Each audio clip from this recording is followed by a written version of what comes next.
Alright, so let's be real.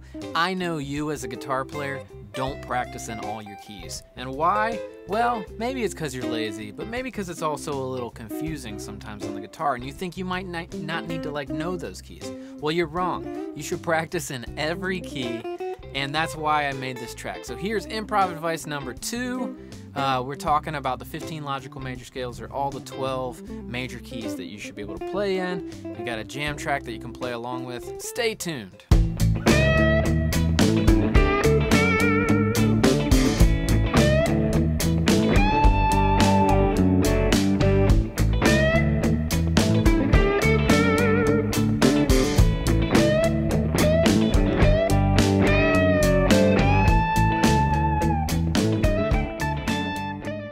Hey, I'm Daniel Seriff and welcome to my channel, and here every week what I'm doing is sharing with you all the things that I've learned over the last 15 years as a professional guitarist and teacher, and sharing them with you, the intermediate guitarist, so that you can learn everything you need to learn in order to improve. And so if you're new here, make sure you hit that subscribe button, ring that bell, give me a thumbs up on the video. If you don't like the video, give me one of those double thumbs downs. Alright, so the number one point of this video is that I wanted to make this backing track because I know the students that I work with personally, like I teach on Zoom and Skype a bunch, like that's my day job. We as guitar players get stuck in certain keys, right? And we're scared of certain keys, keys like G flat, A flat, B flat. People just aren't as familiar with them. And the whole point of this backing track is to get you in like a short amount of time, 12 minutes, to play through all the keys. That's what the track is about. Okay, number 1. That's right. You have to play in all 12 keys. So I want you to practice with this track and, you know, not only practice with the track in a way where you're just noodling, but give yourself some limitations, okay? So say a number 1 limitation. Figure out, say if you use the cage system, right? Okay, if you aren't familiar with the cage system, I made a video a little while back. You can check out my cage video. It's pretty good. I'll put a little link to it right there.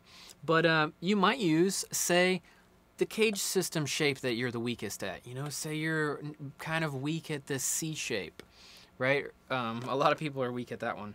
And so, you know, you'd start out in the key of C major with a track and force yourself to play in there and say, okay, cool. It's going to modulate to the next key, right? It's going to go up a 4th to F. So then figure out, ooh, where is that? Now, if you have to pause the track, that's okay. But force yourself to stay in that shape. Oh, next key. All right, the C shape again. Oh, B flat. Okay. Right? So that's the number 1 challenge is I want you to practice maybe even once a day with this jam track. And try and play along and give yourself a constraint like weakest shape, or you just like make a little chart and say, okay, cool, I practice all these keys in like say my C shape, A shape, G shape, E shape, D shape, all of them. That's the goal, okay? The second thing is I want you to continue this idea of practicing conceptually, okay?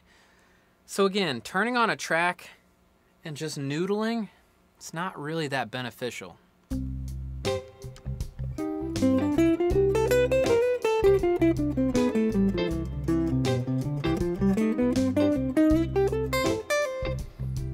Playing endless streams of notes unless there's a point is not really going to do anything for you.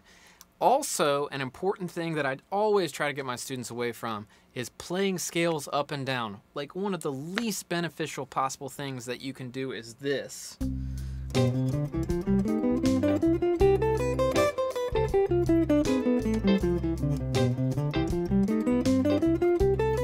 Oh, let me like add more benefit, I'll go faster.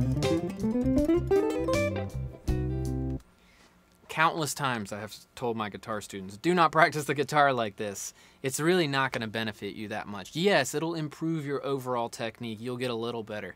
But man, playing scales up and down is pretty much useless. Don't do that, okay? So what I mean by conceptually is practice like with an intent. You know, so I said earlier, like, you know, you could play in each of the different shapes. That's a great challenge, right? Well, also, you could do a conceptual practice like playing the scale in thirds, okay? If you don't know, playing the scale, I'll give you a brief, explanation. Playing the scale in thirds means playing every other note. Another way to call it is jump in thirds.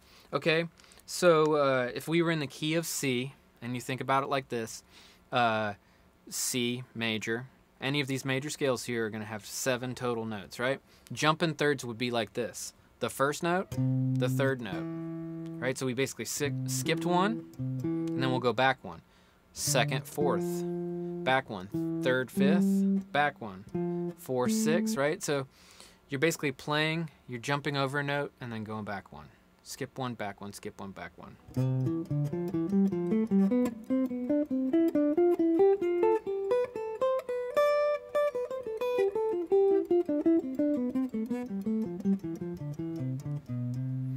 Okay, so you might play that over the track and, switch keys when it's time to switch keys. Oh, it's F now, because it's only going to stay so long on each of them.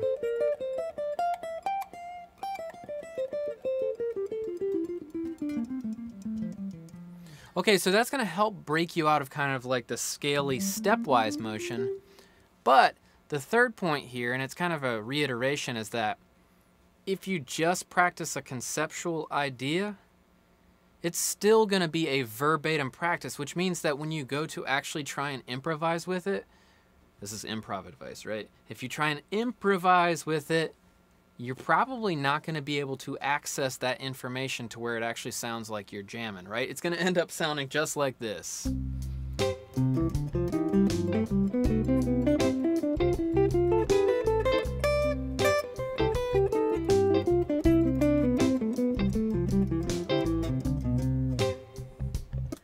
So again, it's like when you do one thing that much, you start to sound silly pretty fast, right? It just sounds like an exercise. It doesn't sound like music because people don't improvise like that, right? That's not how improv sounds. Okay, so my challenge to you is once you can actually play the exercise, like you feel comfortable, skip one, back one, skip one, back one, what you have to do is you have to instantly try and improvise with it. So let me show you. I'm not going to start at the beginning of it. I'm going to start in the middle of the scale. I'm not going to continue one direction a ton. I'm going to mix it up, right? What is improvisation anyway? Improvisation is just making a choice about what the next note is, right? It's just not playing verbatim. It's like not playing the exact same way every time, right? This is not a classical exercise. This is not like learning a riff from a great, awesome guitar player that we love. This is about trying to teach you how to improvise, which means that you actually have to practice improvising, right? And that's one thing that I tell you this with so much enthusiasm, because for years I practiced scales in this way where it was just like, I was just playing them over and over and wondering why my improv still sounded so bad. Well, now it makes sense because I wasn't practicing the part of the brain that needed to be practiced in order to make these things actually sound like music. So this is how I would use those thirds.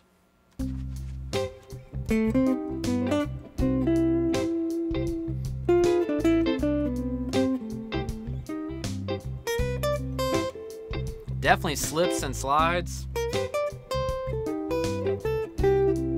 Switch direction.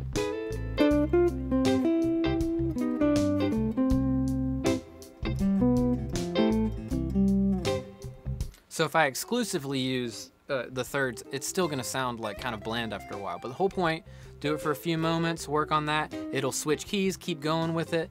And once you can play the exercise verbatim, pretty much right away stop practicing it verbatim and try and practice it in this way. All right, so I've got a link to the track below that you can download, or you can go to YouTube and you can grab it there. But again, I just wanted to share a few tips of this improv advice for this jam track that I have because I thought it would help you. Okay, and if you're interested in more lessons, not only are there lessons of mine on here on YouTube, but also make sure to go over to my website, danielseriff.com. The link is below. You can download this 5-part video course about my diagonal pentatonic concept, getting you to break out of the boxes and play all over the guitar neck in just a few steps. It's really, really simple. I'm sure you'll dig that, so go ahead and check that out. And yeah, thanks for watching this video. Again, make sure you subscribed, and if you have any questions or comments, leave them below. I'd love to answer them for you. All right, great. Have a great day, and I will see you very soon.